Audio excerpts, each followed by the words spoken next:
There you go. All right. Some technical difficulties to get started with this podcast, but we're here. This is Marco Ciappelli. The podcast today, this episode is on audio signals, which is where we talk about stories, storytellers, and storytelling in general. And that, as you know, if you heard me before, it could be anything. Photographer, painter, writer, musician, even going to the grocery store and communicating with someone, you're still telling a story. So pretty much, for me, everybody is a storyteller, and we're all made of stories. Some stories are more interesting than other, but I think it's subjective. I love ghosts. So today, we're actually going to talk about that. But it's not those ghosts with the sheets. And that I always make a joke with my wife. I want to dress just like that for Halloween, just a sheet on, and make some hole for eyes, that kind of Charlie Brown. But these are ghosts that somebody have seen, let's say, or imagine to see them. We'll figure it out into an hospital, if I understand well. And because our guest Gary Simonds is actually a retired neurosurgeon and still teaching, but he's going to tell us about that. So Gary, welcome to the show. I said I was going to do it a little short, but then I get carried away, and I gave you a push here. But tell us more about yourself and what you do nowadays. Oh, sure. Well, first of all, thank you so very much for having me. It's an honor. And I've looked forward to this conversation. I for most of my my adult life, I've been involved in medicine, and as you said, practiced neurosurgery for many years. Did thousands and thousands and thousands of operations. Headed a neurosurgical program and residency training program, and did all that sort of stuff. But I put the scalpel down a few years ago for a number of reasons. And since that time, as you noted, I've been teaching med students, undergrads, but really focused more, one, on my wife, who I kind of neglected for 40 some years, and two, on writing. And I've been writing books. Well, that's pretty good. So I mentioned ghosts, and I want to get right there. How a neurosurgeon that you expect maybe will write something a little bit more related to what you do, you decided to go into some kind of paranormal or normal, whatever. I don't know what angle you have there. I'm very curious. And tell me a little bit about that. Tell me about the book that you wrote. Well, I had written a few books before, all nonfiction, and through much of my life, you talk about stories. Well, every patient that you interface with, every patient you see, every family you take care of, I mean, it's just nothing but stories. And some are pretty darn harsh. Some are very heartwarming. But boy, these are very intense stories at very intense moments in everybody's lives, probably the most intense moments in their lives. And I always kind of would write down little vignettes or think about little vignettes. And I wanted at some point just to bring it to the public, just to kind of understand more what's going on behind the veils, if you will, of modern day neurosurgery and modern medicine in general, and hopefully to get a real sense of the humanity of all involved, particularly the patients and their families and their bravery. And originally it was going to be a nonfiction book, again, me just talking about it. And I started writing it, and I said, God, this is boring. I'm not sure if people would really enjoy this or not. And I started thinking, well, what if I made this a novel instead, and kind of put people right into the middle of the fray rather than being outside observers. So I wanted to make it a book about the neurosurgical world, but a novel. And after a while thinking about it, I thought, well, geez, most of my professional time I spent very much right on the dividing line of life and death with so many people. And I began thinking about, that transition from life to death, and us always trying to pull people back from it, if you would. Mm-hmm. But were there another world besides ours, if there is more to it all than just what we experience? I could see somehow people like what I was doing right there at the interface between the two worlds, maybe having some of one world spill into the other periodically for them. And that's where the idea started generating. And I thought of the concept of, well, what if we have a neurosurgeon who's clearly beat up, clearly burning out, who begins to see ghosts? And, originally he's of course going to be scientific and believe that maybe it's seizures, maybe it's sleep deprivation, but it's never going to be something from another dimension.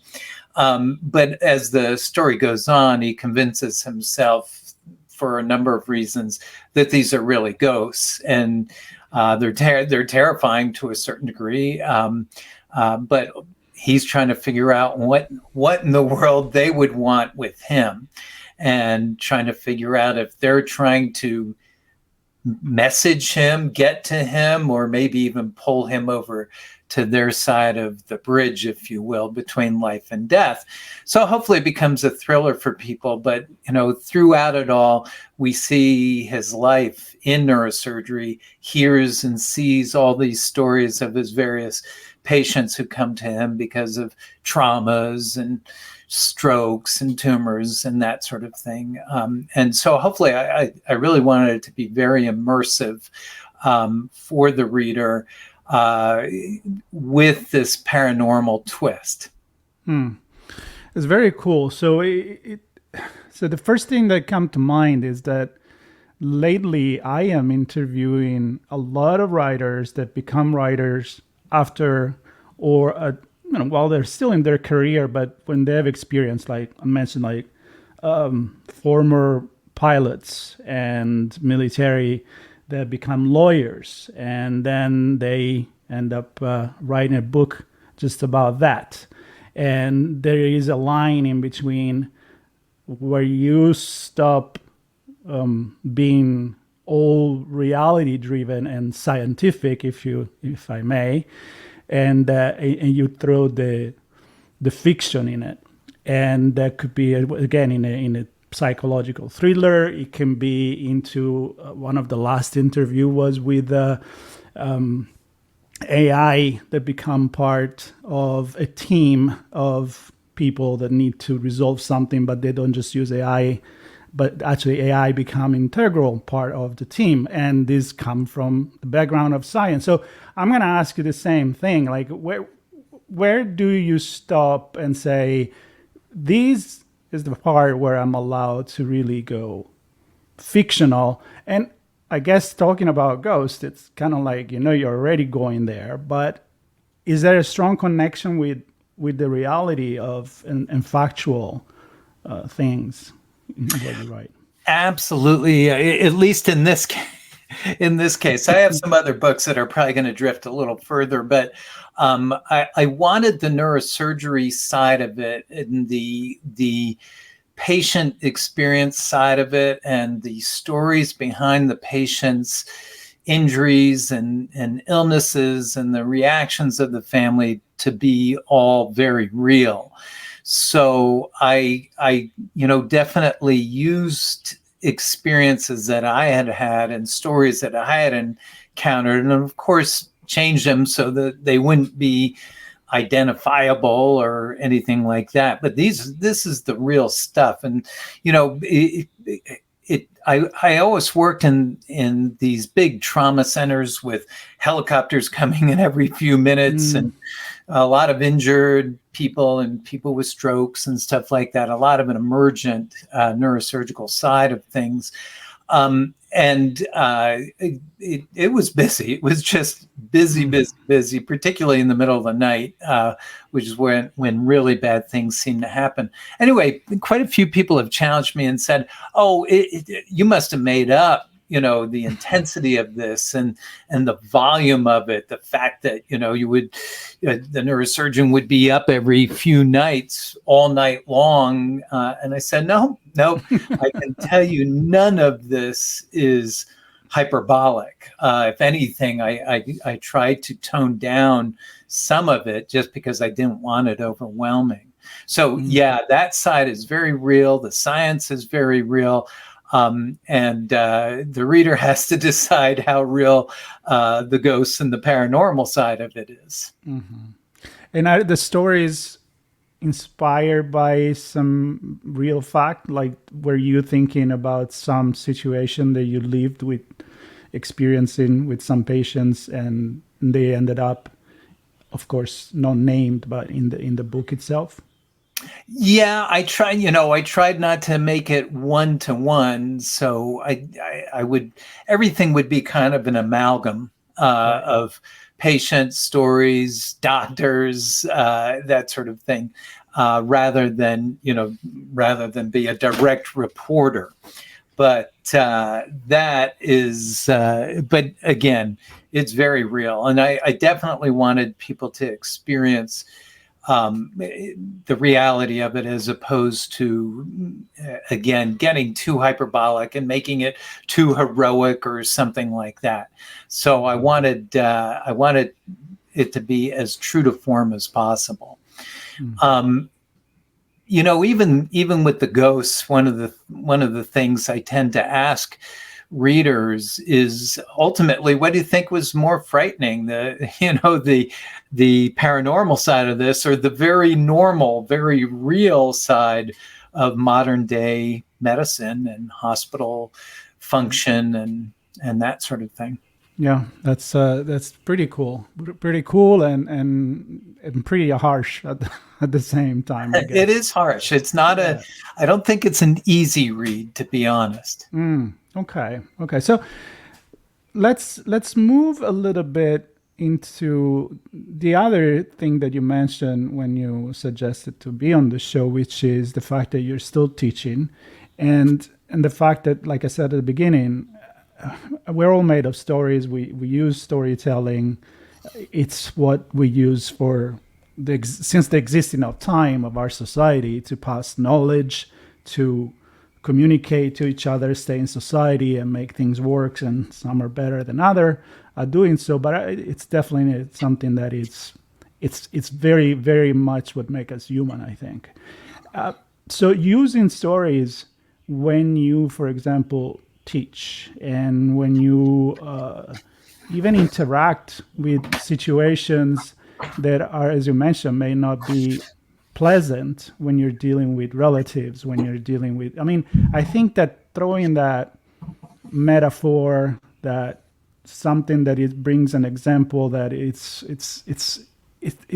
became easier to digest, maybe easy to understand. How do you apply this into your other life that is not the writer's life?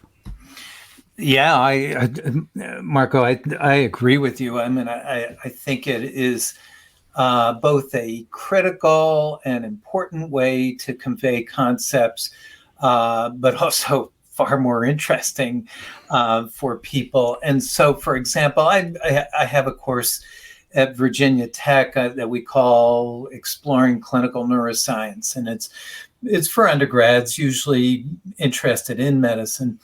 But we basically look at various neurological diseases and how they're treated. And where I like to go from there, frankly, is springboard off of the disease into kind of medical socioeconomics and ethics and that sort of thing. But we always start with a patient history, a patient story, very much kind of get into the patient's story, the patient's situation. And you can see the students pulled into it, by humanizing it, rather than just throw up an X-ray and say, here, we have to deal with this. You talk about the person, you talk about how it presented, you talk about how they spoke with you, and how they reacted to their diagnosis. And it very much pulls them in. And then they, you can see them want to help this patient as we go through the class, which I think is, it's really just a delight to do. And you can just see the excitement fill them. And I think it's because we start with the stories first, and we can deal with the science later. And then we kind of go back to the stories again and get into, the surrounding concepts and issues beyond the pure science.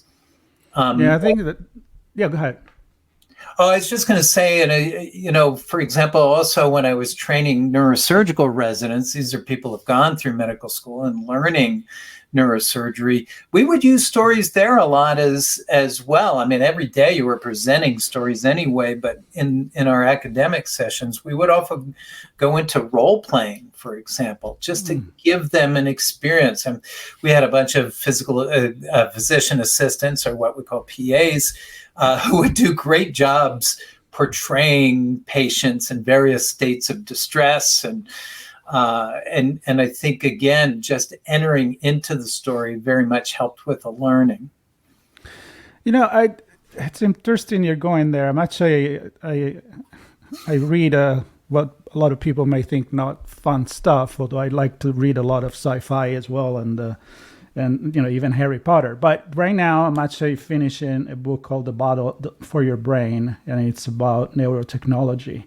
And it's from an ethical perspective, is all the CGI and all the scanning done, even to see like how you meditate if you do it successfully, but also like Thought Police coming 1984, George Orwell. So I love your opinion on this as a neurosurgeon, and if you deal with situation like this when you actually get into, I don't know, I'm not a doctor myself, but when you go into the recovery phase, changes in the brain activity. I mean, this whole book goes from the ethics to the actual description of how memory works, or how we perceive the world. So I'm taking this opportunity to get your opinion on where are we going with this, because it seems like we can literally read people's mind. Yeah, I think, obviously I find the subject super fascinating. There's a few things to say. I think one of the most fascinating things about the brain is that I think a lot of people still see it almost like a computer.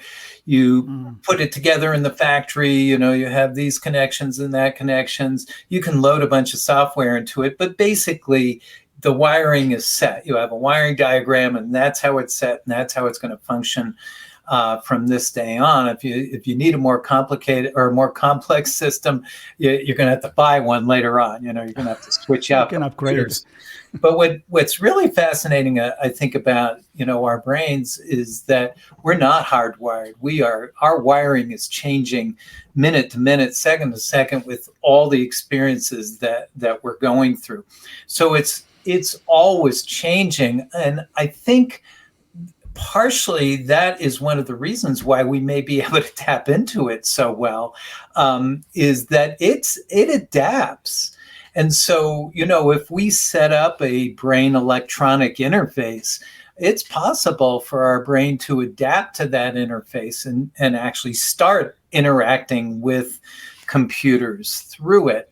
And so it really leaves the door open to some wild and crazy stuff. And I saw a fair amount of this in its early stages, because I started in the military medicine, and I was out by the time there were all the horrible injuries from the Second Gulf War. But a lot of my friends were still in it, and they were doing a fair amount of research in that brain electronic interface and seeing if we could move robotic arms and that sort of thing, which we can. And we all know the technology is going to continue to explode. So all these electronic interfaces with the brain going one direction or the other, the brain controlling something external or the external world reading the brain, is very much coming. And obviously it has frightening potential ramifications, as well as amazing, miraculous support of human beings and human disease and that sort of thing. But boy, you could really see it go dark. Imagine it go dark pretty easily. Yeah, I can see you write a book about this.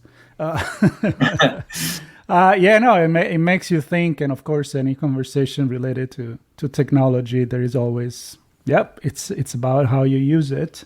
And it's a tool, and you can use it for good and for bad, and go from there. Let's go back into the storytelling part and actually the education, because I'm pretty passionate about that. I'm a big fan of, again, telling stories to inspire also people, maybe kids that learn the moral and the virtues, and back in the days could have been a not so kids friendly, the way that in the way that Disney maybe adapted into a more mild way to present it. But the Grimm's brothers, they were pretty harsh. But I grew up reading that stuff myself. Pinocchio, the book Pinocchio, it's actually not the Pinocchio you see in the Disney. It's pretty heavy. So my point is, again, we learn from stories. And if there is one person that I think it made a big difference in my generation as a kid, Carl Sagan, that started telling this amazing story and educate people on subject like space exploration and physics and all of that were not very digestible. So there is that level where those that have the knowledge, they want to keep it for themselves. And those that said, no, we need to share this knowledge. And I think to do that, there's nothing better than storytelling. So either your perspective on this, and also how you actually use it when you're in the class. I mean, what kind of story do you tell? Yeah, there's obviously a lot of science books out there, and I've because of my work and probably just interest, you end up reading tons of science over the years. Some science writers, though, are really good at injecting story even into a purely nonfiction work. And so, I can think of several where they'll be talking about some scientific progress and research over time.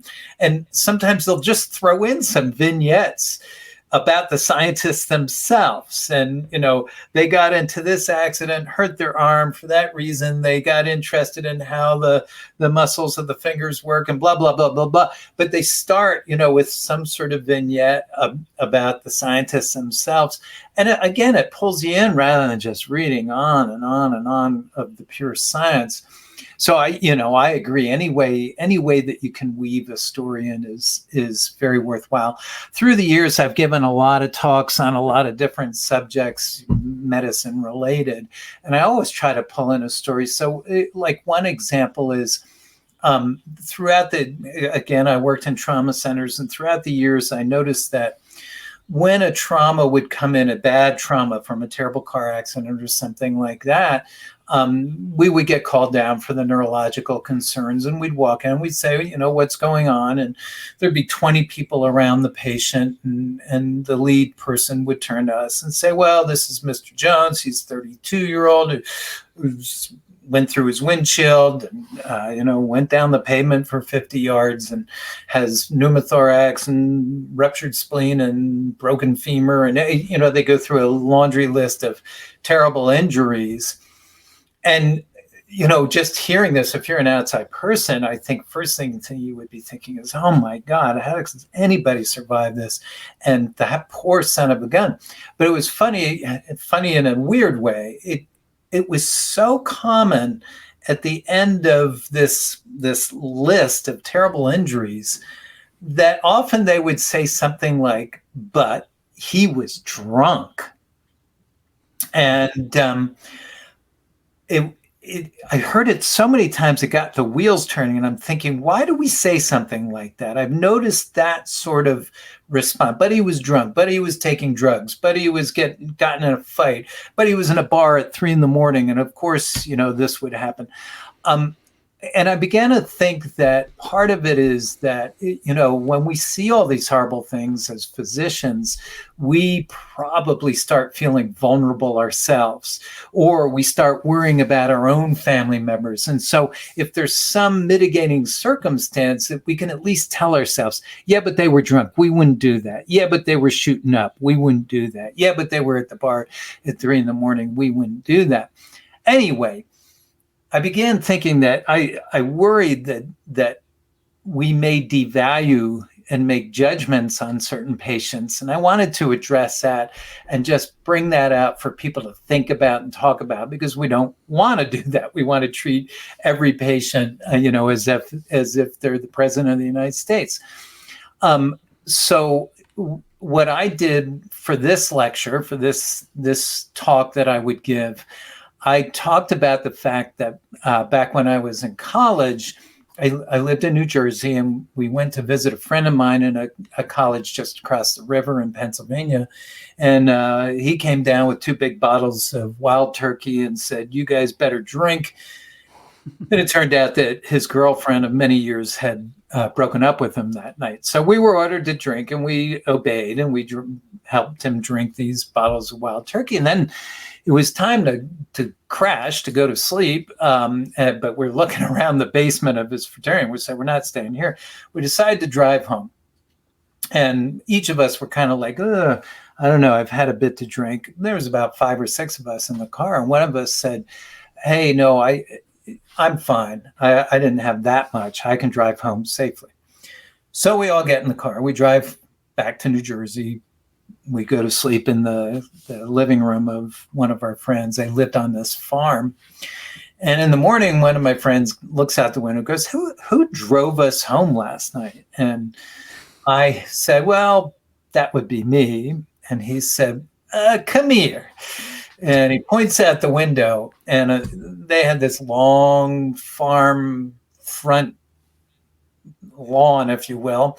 And there were all these tire marks all the way across it, in zigzags. And we look to the right, and the car is parked in the bushes of the front of the house. And what I try, and so the way I go with that is to say, look, we all do stupid things. There for me, but for the grace of God, I could have been on the trauma stretcher, and everybody's saying, but he was drunk. And so again, I think it carries a real impact, particularly when you can relate it to yourself, and particularly if it's self-deprecating as opposed to how wonderful am I. But I've always found that, some self-deprecation and some humor in these stories goes a long way. Absolutely. And I think it's a way you always want to justify that there is one reason, and you can pinpoint in an easy way. Yeah, it's black or white. It took drugs. That's why this person died. Like, if you read the news and there is a celebrity or somebody that dies, and it's in a young age, you kind of expect to see like, yes, but like exactly. Oh, it took drugs, it did this, or it had a problem before, because you don't like, yeah, that's not gonna be me. And I think it's very human too. Of course, like psychology there, but dealing with this situation, my question for you on this is, when you're facing this situation, by you I mean anybody that then is going to be the one doing a surgery, whatever kind of surgery, not just neuro or like bones or whatever it is. Does it change your attitude? I mean, ethically shouldn't, obviously, and I think it doesn't, but doesn't it put that human something in the back of your head where like, am I performing a lesser quality just because the guy is a delinquent or the guy got shot by the cops because maybe he's a criminal. I mean, how do you teach that to the younger? I mean, you say role playing and all of that, but you got to go through that stuff. Yeah, and again, I think that's where the storytelling is very important, and again, where we can reinforce the fact that that we all do things that we're not proud of, and I think it calls upon them, therefore, to think about it themselves. When have I done something where I could have easily been injured? And what do I do to myself that is not particularly smart in terms of long-term health? And think about, all sorts of behaviors that we all engage in, or just take our mind off of driving for a second, and look down at our phone or whatever. I mean, it's countless, as you go through. We're all human. We all have foibles. We all make mistakes. So I think it's real important, as you say, particularly to get this through to our learners. But frankly, we need to remind ourselves all the time too. We had another exercise that we found was particularly effective for our residents. Because, again, they're learning the tricks of the trade, and they got to go out and be able to do it. We have 7 years to train them, but there's a lot to learn. So one of the exercises that we would do is periodically we'd have one of the senior members of the faculty just talk about something within the medical world that they did that was a horrible mistake, or was terribly embarrassing, or they had a terrible complication with the patient, or they got into a terrible argument with the patient family, or they got sued. Our residents found that to be some of the most valuable time. Just these stories that, look, these people who you're kind of venerating and you're learning so much from, where you are too. They've made their share of errors. And the key that we would try to reinforce is you're going to make mistakes. You are absolutely going to make mistakes, and some are going to cause great harm. So you got to learn from them. You can't brush them off. You can't say it's the will of God. You can't blame it on the patient. You got to say, okay, can I do better next time? How can I do better next time? And also know that, chances are that it's going to happen. And it's going to happen. You have to be prepared, because, as you say, we are human. Even, I don't know, even Formula One driver that are the most trained out there, or IndyCar, we're in the US, I'm European, so I think Formula One, they still make mistakes. And they have even the best technology nowadays, and telemetry and computers and all of that, but they're still going to touch the guardrail and flip around. So even the best. So I think telling story, preparing for the future, we go back to, as kids, there is no better way, in my opinion, to educate than through stories, and learning that that's how life eventually is going to be. But we can't predict everything. So, and we got to have some fun. So I love the fact that you actually throw all the fiction in there. And of course, I understand it's not a fun adventure of ghosts going through the walls of a city and making pranks, but it's interesting. So let's end up with this. I'd like to know, what's your next project? Are you going to keep writing? Are you writing something new nowadays? But also, when did you start writing? So give me the beginning and the end as we wrap this. So when did you start writing, and what are you going to do next? Yeah, it's interesting, Marco. If you think about it, in my profession, you are writing all the time. Number one, I mean, you are writing all the time. Every patient you see, you got to write up. It's just nonstop, all sorts of different reasons to write. But even there, when you see a patient, you just have a typical patient visit. you can it almost is a story that you write. You're writing a little bit about their background, their history.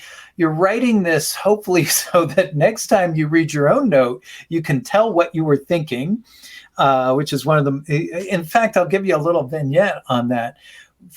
We were so busy that for a while there, I hired a bunch of what we call scribes in medicine. Now it's very common to have scribes, particularly in the emergency room or anywhere where you're doing high volume. And the scribes would just write down everything that happens in your patient interview. And I did that for a few months, and I look back and I stopped it. I was like, I can't tell what I was thinking, because it was almost like a voice dictation. But there was none of the, what's my thought process? What's the patient look like? How do they seem? All that sort of thing didn't get in there. Whereas when I was writing it myself, it almost became a narrative, around that patient. And then you got to the scientific facts. So I would not use voice activation or scribes anymore. I just wrote it out myself. And then you're always writing scientific articles, or as I said, I wrote some medically related books. So I wrote all the time. And it wasn't until I started this that I started fiction, which I had no idea what I was doing. So I read a bunch of books on how to write fiction. I don't know if it helped or not. I don't proclaim to be an accomplished fiction writer, but I will tell you this, back to, the subject at hand. It is so much fun compared to writing nonfiction. Nonfiction for me feels like book reports always, and I'm always, just getting frustrated and tired out from doing it. Writing fiction, I can sit down for 6 straight hours writing, and it just doesn't stop. It just comes pouring out. So to answer your question on what else is coming out, again, I'm a newbie in this. The people in the publishing world would tell you should stay within a genre and get people, used to you and interested in you and wanting to read more of the same stuff. And I'm not doing that. So the next book is a soccer book, which you might appreciate. Although it eventually ends up in the Premier League, but I was hoping to catch the interest of young men, particularly here in America, particularly with the World Cup coming around and stuff. So it's just a coming of age soccer book. And then I have a book that I'm kind of trying an experiment where I'm going to put the chapters out online as I write them and see what people think and see if they want to play with it or play with me, on what to do. But in that book, it does go back a little neuro. It's kind of a post-apocalyptic, where a disease strikes much of the world. It kills quite a few people, but for the survivors, it lowers their IQ. It makes them hyper religious and fearful and somewhat more violent. And so the world kind of deteriorates into a more autocratic or more fascist type of situation. And then it's just going to be the story of one person trying to escape with their family and survive. I love that. Screw the rules. Don't listen to them. Hey, you write what you want to write. Well, that's the fun, getting back into storytelling is once you're in fiction, you can do whatever you want. I mean, things can happen whatever way you want them to happen. So it really is a blast. Yeah. No, I agree with you. I mean, I've spent all my life writing, copy in advertising, branding, and I love it. I have fun, writing now articles about cybersecurity and but first of all, now it's easier. I just talk about it, and then I have a transcript of the show, so that's easy. Thank you, ChatGPT. But I want to make a point about when you go back and write, is a way to reflect on on certain things that when you just dictate, you can't. And an example for me is I have all these conversations, sometimes are about AI, they're heavy, they're about, social media, politics, and manipulations, information, and all of that, or these. And then even if I do, declare that I get help from generative AI to write the summary, I still kind of go through it, and I remember things that, oh yeah, we did talk about that. Oh yeah, and I learn. That's when I memorize our conversations more than when we are actually having that conversation. So the tone of voice, whatever you wrote, it's completely different. So that just to make a point that it's important to, I think writing is a way to self-reflect. And the other one is, just have fun. I mean, when you go into fiction, I'm writing some short stories with my mom, actually, that we translate in English, and they're for kids. And they're completely enchanted, magical, fictitious. And I love it because there is no rules. I can make the character do whatever I want. And it's so much fun. I don't need to justify it. It's magic. It really is. It's a joy. And I'll tell you one other angle to it, which I didn't realize and I found to be really exciting. And that is, and I've heard it, many times, particularly since, but they say that, once you release a story or a novel, it's no longer yours. So, you may have started with certain intentions, and this is what this was going to symbolize, or this is what I was trying to get across here. And once the readers start going through it, they put their own interpretations upon it, their own life experiences upon it, their own stories upon it. And it is so interesting to hear their versions. And half the time I'm going, oh yeah, no, that's better than mine. Yeah, I'll take that one. Yeah. That's another thing about stories. You interpret it based on your own experience, as you said, and that's the beauty of it.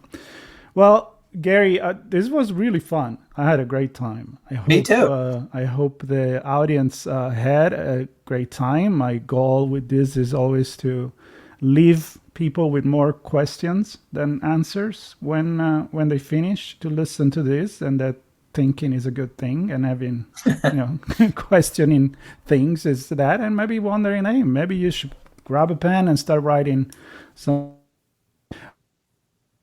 Apart from that, I want to thank you again for being here, for sharing your stories. There'll be links on the notes for getting in touch with you. You have a website, your social media, and all of that. And of course, stay tuned, everybody. Subscribe, because we'll have a lot more stories. We're all made of stories, that we said here many times. Gary, thank you so much. Oh, it's truly my honor and a true pleasure, really. Cool. Thank you very much. Bye, everybody.